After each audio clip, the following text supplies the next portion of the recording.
You do that much? Did you do that much? That was just for practice. He wasn't filming. You have to do it again next time. Here, Bob. Here. You understood tell that. Tell me what your name is. What's your name? I have a question that I put to them. What's your name and where are you What's your from? name? Hurry up. Hey, My battery's Frank almost and dead. serial number now. Oh, my my battery- name is Bobby Baker from Mapleton Depot, Pennsylvania. And my serial number, I don't remember. 13083358. Who's going to dispute that? That's probably right. I know it is. There you go.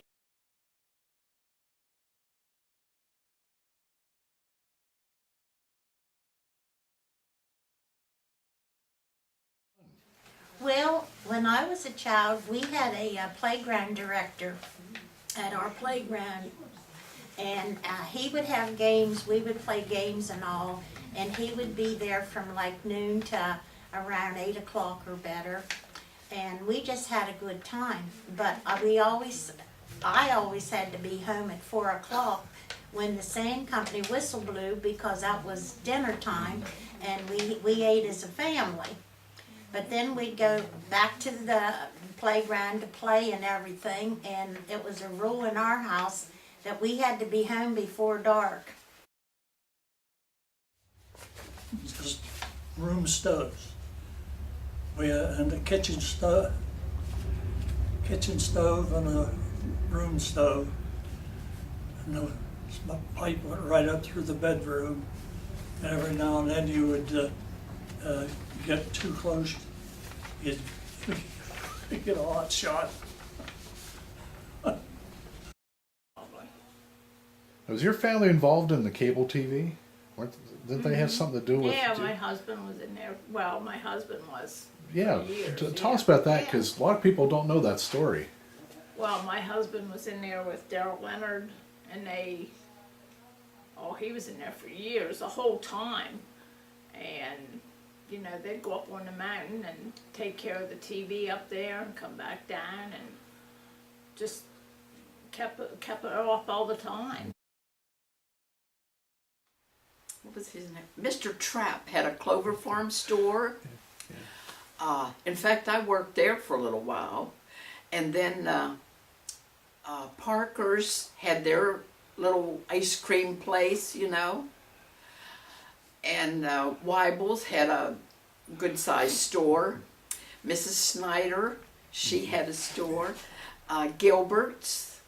And then I grew up here in Mapleton. I worked at Parker's store doing the cleaning for Mrs. Parker in her house, and then I cleaned in the restroom part, and I scrubbed those little ice cream chairs and tables, and so that was great. And I worked there for, I'd say, probably almost close to 2 years. Now, you said you lived up near where the pool is now. Yes, That was different back then. it sure was. No Yes. pool? No pool, little stream ran down through there. Okay. We Did- used to play in that. Did the tracks go up through there? Yeah, they did. They went up to the old quarry up there, but the tracks were gone when we lived there. But the railroad bed was still there, and all that stony stuff was there. I don't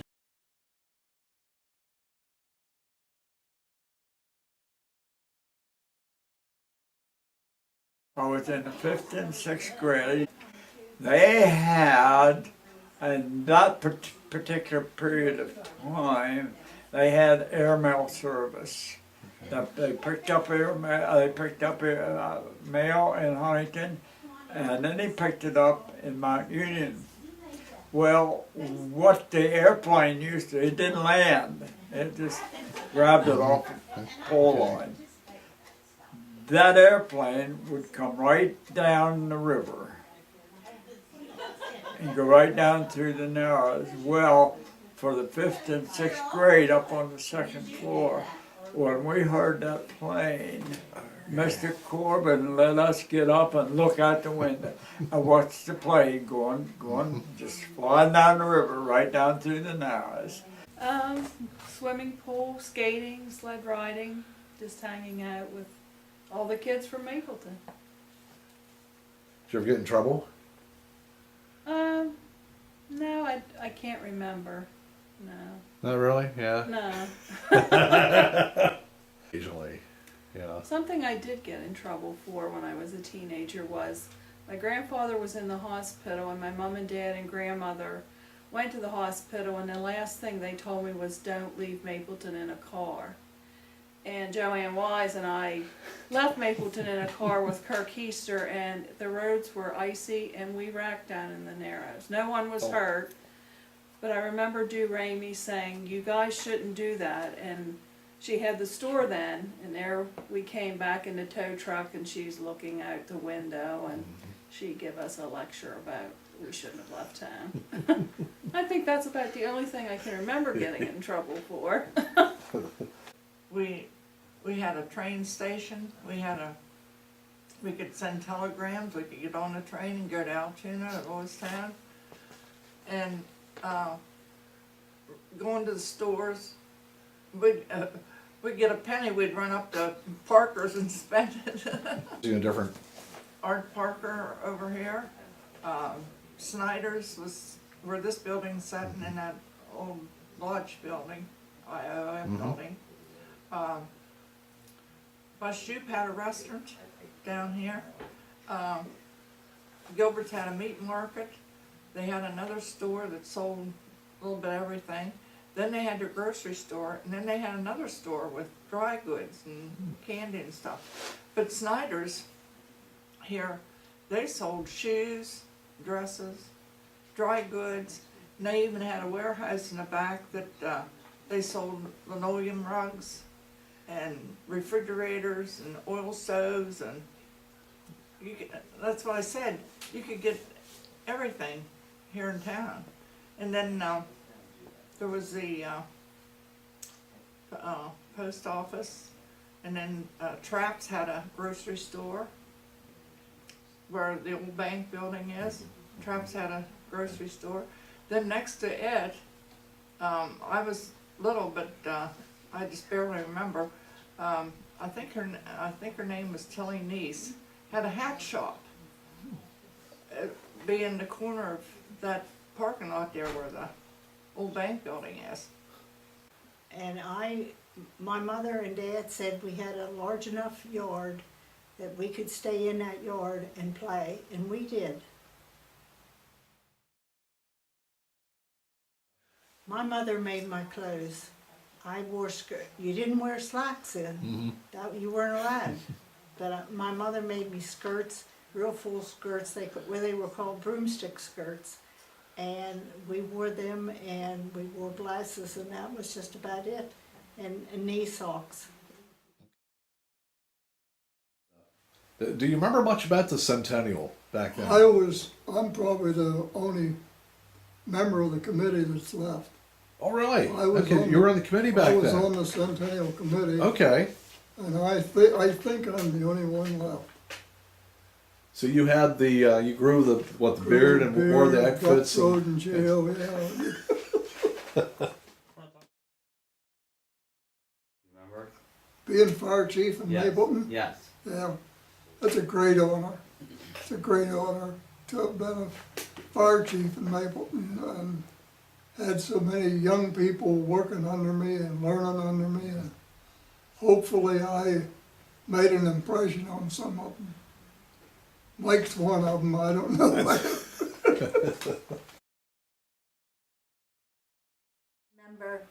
Another thing I remember as a kid during the war was we used to have air raids.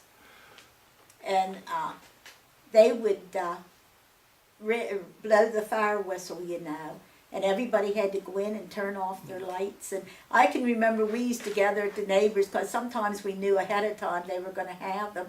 We used to go to the neighbors and we'd put blankets up over the windows and set in the halls so that we could have light. And then they'd blow the all clear signs, you know. And it's now you look at it, you think that was crazy, because why would they come here and bomb Mapleton? But at that time, you know, you didn't know.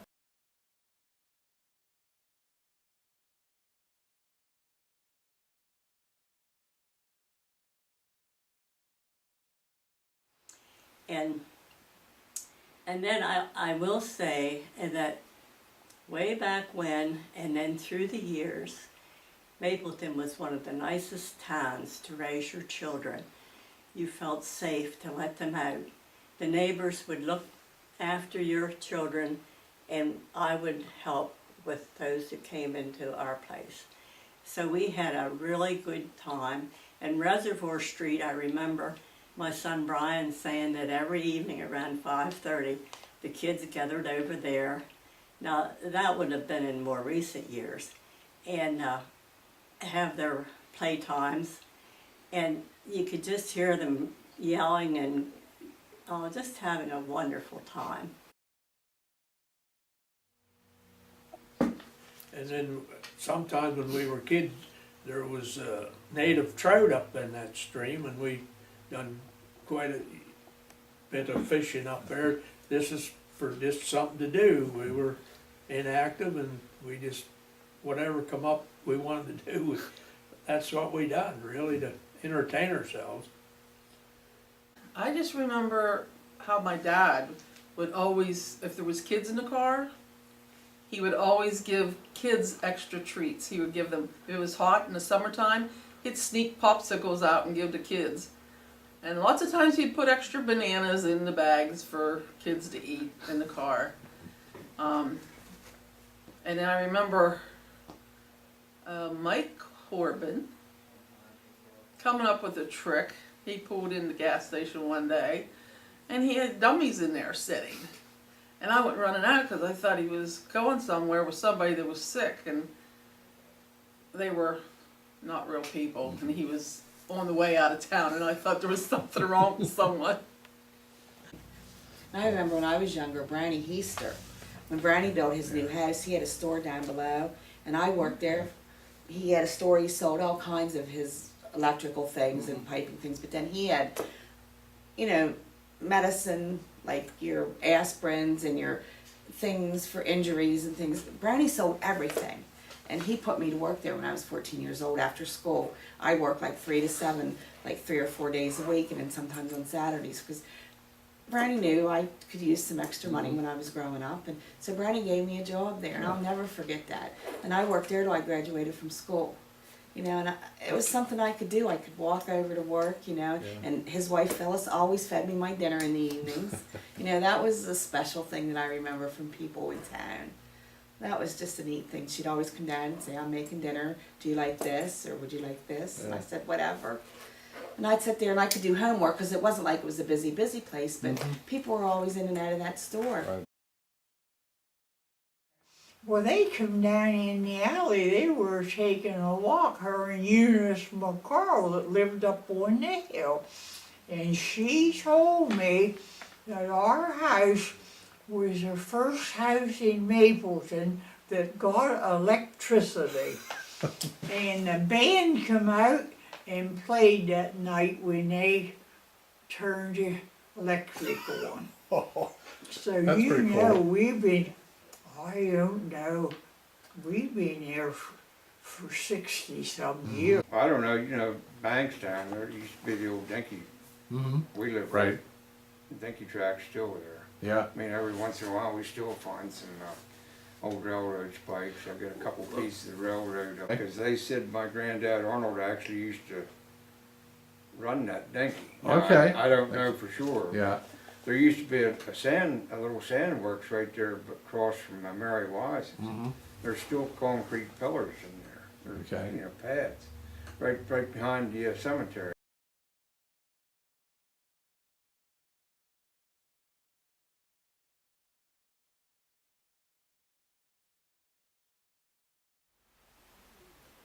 Well, you know, I grew up during the Depression, and then World War II, everything was rationed. So it seemed like there was a shortage of everything. Even housing. Living on the farm, we did pretty well as far as food was concerned because it was a big family, and my mother canned a lot. Most of our fathers worked at the sand plant or the brickyard in Mapleton, in Mount Union. Granddad was the blacksmith for the sand plant. He made the workers' tools. My dad set the dynamite on Jack's Mountain to break the stone up. He also helped to build the original 1,000 steps. Most of the men at that time had no cars, so they had to work to walk, which I understand that's why they built the steps up to the top of the mountain. Now, you're not from Mapleton, right? So why would you care about Mapleton? Because it's my home now, and I want it to be my home. I want it to, I want it to be the best it can be, just like I want to be the best that I can be for my town.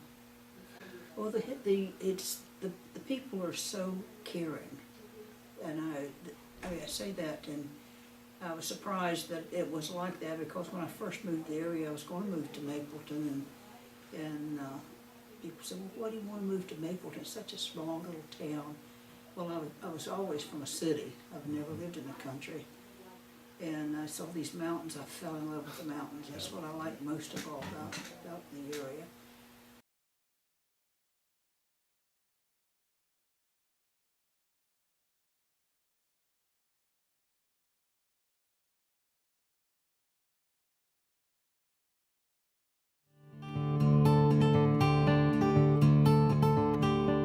Look at a map of Pennsylvania in the first half of the 19th century, and you won't see Mapleton. The Pennsylvania Canal was the major means of transport across the state, and it didn't pass through what is now Mapleton. East of town in Jack's Narrows, the canal crossed the Juniata River and followed its northern boundary. It wasn't until the Pennsylvania Railroad laid tracks through the area that local entrepreneurs saw a convenient way to transport the local sand to faraway markets.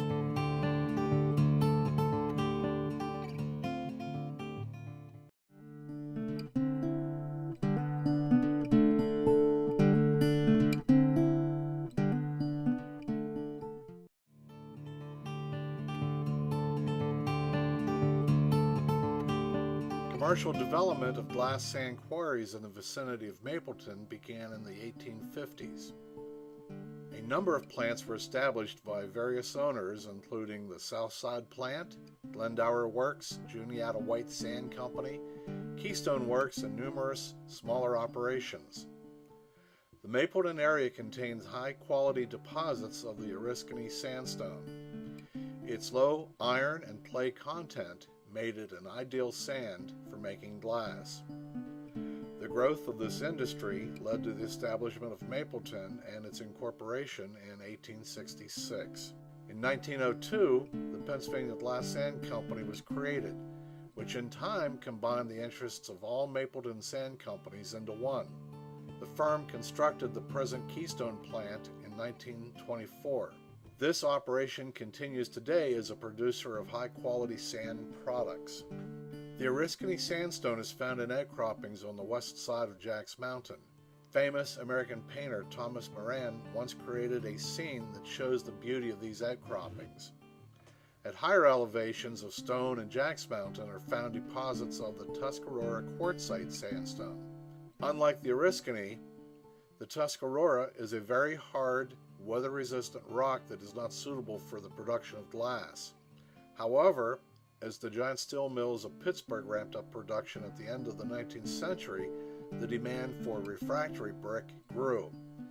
The Tuscarora quartzite proved to be an ideal material for making this brick. Numerous quarries were developed on Stone Mountain that stands above the town.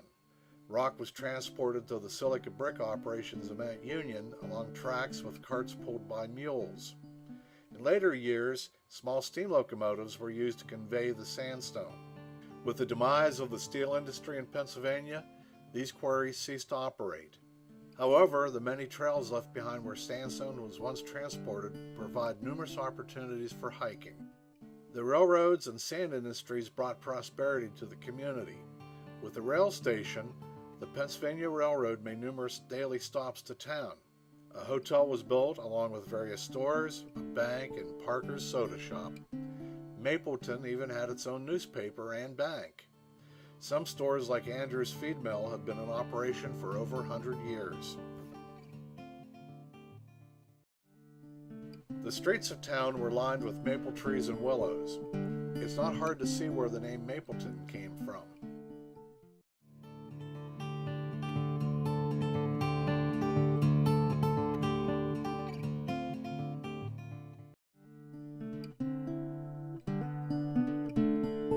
Like many small towns of the time, Mapleton had a baseball team and a community band. And with the band they had parades. Parades were common, with most celebrating the efforts of military personnel from the area. Veterans were honored at the Triangle in town with parades and an honor roll recognizing those who served in World War II. For a small town, Mapleton saw many of its citizens volunteer to serve their country. Time took its toll on the original honor roll. In 2014, the Mapleton Historical Society unveiled a new one.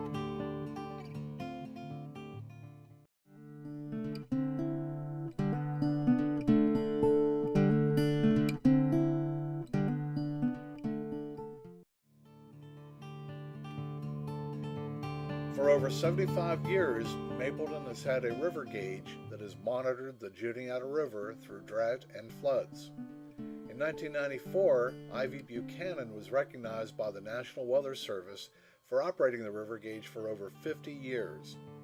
The gauge is still operational and reports real-time data on river water levels. The town also has a professional weather station that reports weather conditions to the Weather Channel, where results can be seen on television and the internet. With today's communications technology, it's hard to believe that at one time, most towns in the area only picked up television stations from Altoona and Johnstown. Mapleton had more. Back in the early 50s, it was one of the first communities in the nation to install a cable TV system. Residents were accustomed to receiving multiple stations, including those from Lancaster, New York City, and Washington, D.C. Television was not the only source of entertainment in the community. From early on, Mapleton has had the ball field, a playground, and a swimming pool to provide time for fun. Trails for hiking can be found on both Jacks and Stone Mountain, and we can't forget about the Juniata River, where interest in fishing, boating, and kayaking has been on the rise. Take a hike up to what the local residents call the Peak, and look down through Jack's Narrows. This is the deepest canyon in Pennsylvania. Mapleton still has a certain charm when it comes to special events. For over 100 years, on Memorial Day, the citizens have honored not only the veterans, but all who have lived in the community. Hundreds march from town along a 1-mile route to the IOOF cemetery. It's quite an event. If you want to see what a small town celebration is like, be sure to visit. This presentation is just an introduction to a larger video that's in the works. It will tell you more about where Mapleton is today and how we're planning for the future. Planning as a blueprint community.